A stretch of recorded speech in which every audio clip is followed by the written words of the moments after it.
People who use acid-suppressing drugs for more than 2 years are at a high risk for B12 deficiency, which can lead to anemia, neurological problems, as well as dementia. The drug in question are called proton pump inhibitors and are available by prescription and over-the-counter under brand names like Prevacid, Prilosec, and Nexium. Here now with other health news is Arise medical contributor, Dr. Aletha Maybank. Hey, it's good to see you. We're gonna we reported a little bit of that news, but I want to move on and talk about another drug, and that is one that has been approved to treat hepatitis C. Hepatitis C, yes, Sovaldi. It actually is the second drug that's been approved this past fall by the FDA to treat hepatitis C. Hepatitis C, inflammation of the liver, a very serious cause of liver failure across the world, actually. And so the treatment for hepatitis C is actually pretty intense. There's one drug, ribavirin, that you need to use, plus interferon. Interferon really can cause diarrhea, flu-like symptoms, really a difficult drug for people to take. But now with this particular drug, it's one pill, and you can take it along with the ribavirin, but this time the side effects are not that great, and actually the number of people who get cured is higher. So before it was about 75%, now 90% of people are getting cured. And hepatitis B, especially, or hepatitis C in this country is extremely important because those who were born between 1945 and 1965, the baby boomers, actually are at very high risk of having hepatitis C because many of them got blood transfusions before we even checked the supply. So the recommendation is if you were born between those years, 1945 to 1965, to go get checked for hepatitis C because it really can cause, if you get it, many people don't even know if they have it, when they have it, but it can cause really severe damage to your liver to the point of even having to get a liver transplant. Okay, a couple of questions then. You said many people don't know that they have it. So are you saying that they're carrying it and don't have overt signs? Exactly. There aren't that many symptoms for hepatitis C. You can have an acute infection, which usually happens early on.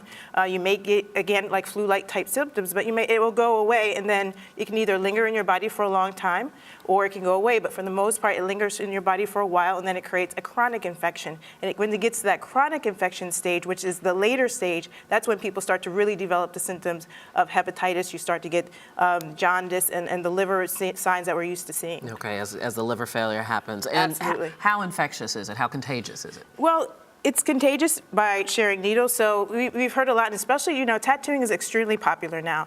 There's a lot of evidence that shows that if the parlors use proper techniques for sanitizing and cleans their needles, the transmission rate is really low. But if they don't, and there's a lot of pop-up places, transmission rate's very high. So about sharing needles is very important cause or way that we transmit hepatitis C. You can get it through sexual contact as well, but not as high as some of the other ones like HIV or hepatitis B, but definitely hepatitis C, you can get it mildly through sexual contact. Okay, so this drug can be really an important step for those who haven't needed it. And because it's going to have some major impact. Baby boomers are now, coming of age, and we're going to see more and more people with hepatitis C. So that's really important if you can go get yourself tested. Okay, moving on to our next topic, and that is for those who have children and have raised a baby. They've had a lot of experience with high chairs, and you're always supposed to be so careful. Tell us what you know about the number of deaths and why they happen.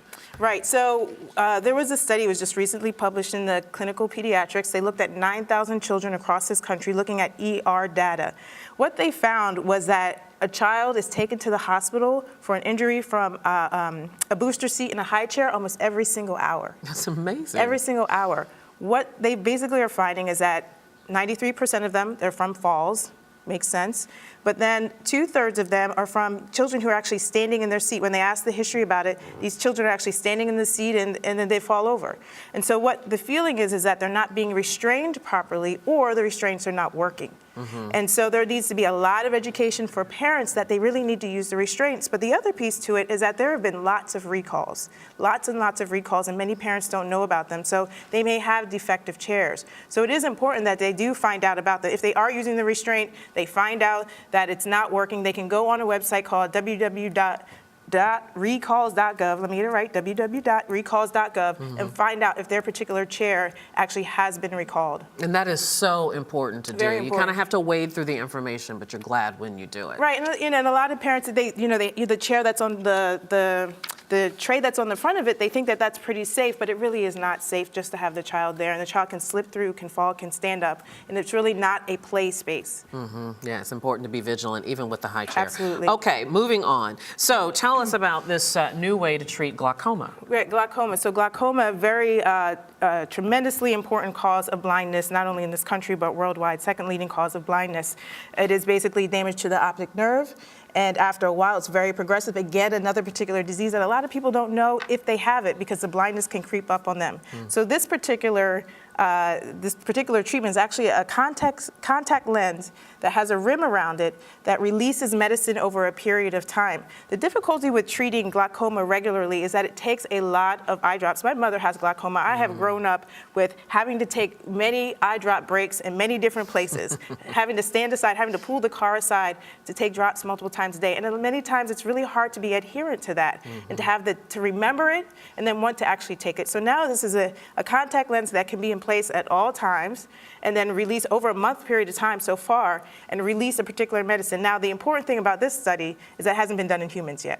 It really has only been done in animals. So we still have yet to see if humans and if people will actually insert them, because I think then it's another conversation. Is somebody really going to take the effort and time to actually insert a contact lens? Yeah, that was going to be my next question. Yeah. Is if you have difficulty getting compliance with the drop, then it might be even more difficult, because very Especially often glaucoma is in older people, right? It is, yeah. We usually see it about 40 years old, but a lot of people, 2.2 million Americans have glaucoma.